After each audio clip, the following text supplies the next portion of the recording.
ये गुरु पशु। हरिंद्रानंद से कोई पूछा, वेद का अनादि मंत्र ओम नमः शिवाय, वेद का मंत्र है ओम नमः शिवाय। ओम में 5 मात्रा है, ओ जोड़ ऊ जोड़ म जोड़ अर्धचंद्र जोड़ बिंदु, अ ब्रह्मा ऊ विष्णु म महादेव अर्धचंद्र अद्या और बिंदु निरंजन। ये 5 मात्रा है ओम में। हरिंद्रानंद को तो केवल शिव जी से जरूरी है और दूसरा से जरूरी नहीं है, तो ओम को काट के हटा दिया और छोड़ दिया नमः शिवाय। नमः शिवाय का जाप सबसे करवा रहा है, सब लोग नमः शिवाय का जाप कर रहे हैं। ये गुरु पशु, इनके पास ज्ञान नहीं है। गुरु करके मांस खाते हैं। गुरु माने होता है ज्ञान, गुरु नाम है ज्ञान का। शीश सीख ले सोए, अज्ञान मर्जाद जाने बिना गुरु शीश न हो।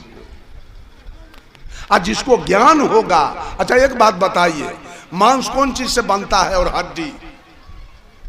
मांस हड्डी तैयार कैसे होता है? साहब कबीर कहते हैं, अरे अष्ट कमल दल चरखा डोले, 5 तत्व गुण 3 रे, साईं को सियत मास 10 लागे, ठोक ठाक कर बीनी चदरिया झीनी रे झीनी। अष्ट कमल का शरीर है, इसमें 4 कमल मां का है और 4 कमल पिता का है। न केवल मां से शरीर बन सकता है और न केवल पिता से शरीर बन सकता है, इसमें दोनों का योगदान है। औरत का या मर्द का माथे का केस या पिता के मसाला से ही केस बना है। 4 चीज, 32 दांत, 20 नाखून और पूरे शरीर का हड्डी, ये पिता के मसाला से। माता जी के मसाला से पूरे शरीर का चमड़ा, पूरे शरीर का मांस, पूरे शरीर का नाड़ी और पूरे शरीर का खून। ये 4 चीज माँ के मसाला से और 4 चीज पिता के मसाला से। दुनिया में जितने भी जीव जंतु हैं, सबका शरीर अपने माँ बाप के मसाला से तैयार है। वो खाद्य पदार्थ है, खाने योग्य वस्तु है। बोलिए, वो खाद्य पदार्थ है, खाया जाए उसको। यह है गुरु पशु, गुरु करके मांस खा रहे हैं। वही है निरंकारी, निरंकारी मिशन वही है। वो भी मांस मछली खा लेता है। ठाकुर अनुकूल चंद्र जी में लोग मांस मछली खा लेते हैं। ये कौन पंथ है? जब तक भोजन का सुधार नहीं होगा तब तक उद्धार कैसे होगा? साहब कबीर ने मुसलमानों से कहा, ऐ मुसलमानों, दिन में रखते हो रोजा, रात हनत हो गाय, यह खून वह बंदगी कसकर खूस खुदाए। कि दिन भर भोजन नहीं करते हो, दिन भर पानी नहीं पीते हो, और जो शाम हुई तो कोई मुर्गी काटते हो, कोई बकरी काटते हो, कोई गाय काटते हो, कोई भैंस काटते हो, कोई ऊंट काटते हो, कोई दुम्मा काटते हो। एक तरफ खून की नदी बहाते हो और एक तरफ इबादत करते हो। अल्लाह खुश रहेगा क्या? ये गुरु पशु। मैं जब विचार किया तो गुरु के बात पर विचार किया। आचार्य श्री धर्म स्वरूप साहब के बात पर मैं कभी विश्वास नहीं किया, हमेशा विचार करते रहा। और साहब जी हमको विचार की बात बताते रह गए। अंतिम सांस चलने तक ज्ञान की बात आचार्य परवर ने मुझे बताया। कहीं कहीं शंका नहीं, कहीं दुविधा नहीं, कहीं भ्रम नहीं, कहीं भय नहीं, कुछ नहीं है। अगर कोई कहे कि इसका मतलब सबसे बढ़िया गुरु आपका था, तो 5 लाख आदमी के बीच में मैं कहूंगा सबसे ज्ञानी मेरे गुरु जी थे। अब फरिया लेना है तो फरिया लीजिएगा, जहां से चाहे मैं काट के फेंक दूंगा, जहां से चाहे हर पंथ के गुरु को मैं काट के फेंक दूंगा। चूंकि सब में फॉल्ट मैं पकड़ लिया हूं, हर जगह फॉल्ट है, मैं पकड़ के फेंक दूंगा एक तरफ से उधर। ये बात समझ लीजिए, कहीं सच्चाई दिखाई नहीं दे रहा है, सब लोग गड़बड़ गड़बड़ करके चल रहे हैं। यह है गुरु पशु, कुछ है नर पशु और कुछ है गुरु पशु। तीसरे में सदगुरु कबीर कहते हैं वेद पशु। ये सारा दुनिया वेद का गुलाम, वेद और बाभन का गुलाम है। वेद में जो जो लिखा गया वही बात आज वेद को मालिक मान के, वेद को गुरु मान के ये कबीरा भी चल रहा है वेदे के अनुसार और पंडित के अनुसार। ये सब पशु आदमी नहीं हो सकता। वेद लिखा किसने? वेद का मूल मंत्र क्या है? साहब कबीर कहते हैं ओंकार है वेद के मूला, ओंकार में सब जग झूला। ओंकार आदि जो जाने, लिखी और मेटे ताही सो माने। साहब कबीर कहते हैं पढ़ो रे मन ओना मासी धंग, पढ़ो रे मन ओना मासी धंग। ओंकार संसार को सिरजा, वाही में सब रंग। ओ पुरुष है सबसे न्यारा, बसत सबन के संग। पढ़ो रे मन ओना मासी धंग। ओ के बाद ना, नाम निरंजन नयना मध्य, नाना रूप धरंग।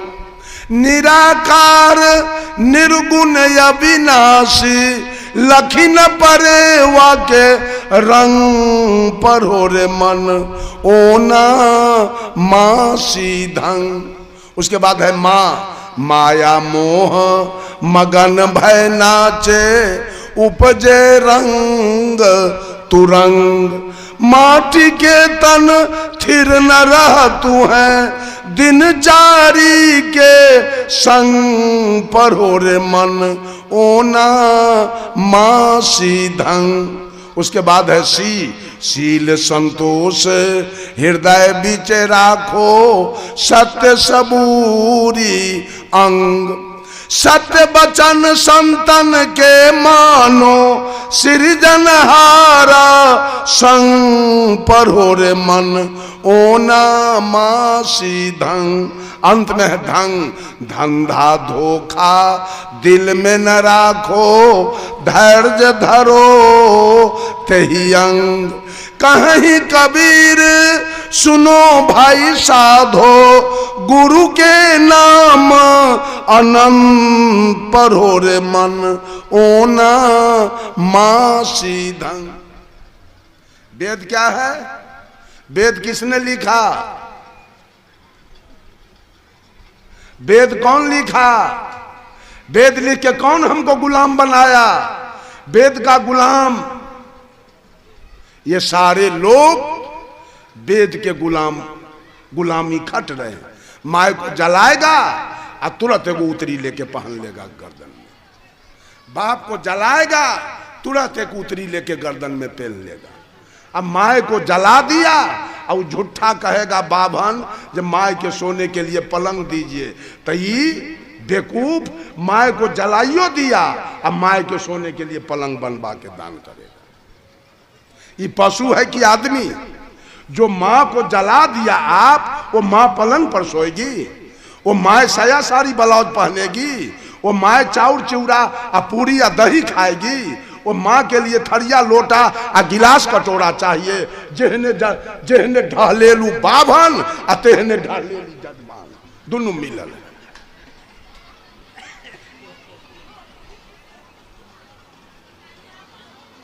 ये दोनों पशुआ मिलल है एक जगह। ज्ञान है। जिस माँ को आपने जला दिया स्मशान में, वो माँ पलंग पर सोती है और वो माँ साया साड़ी ब्लाउज पहनती है। तन को भेजा है, ये पशु है कि आदमी?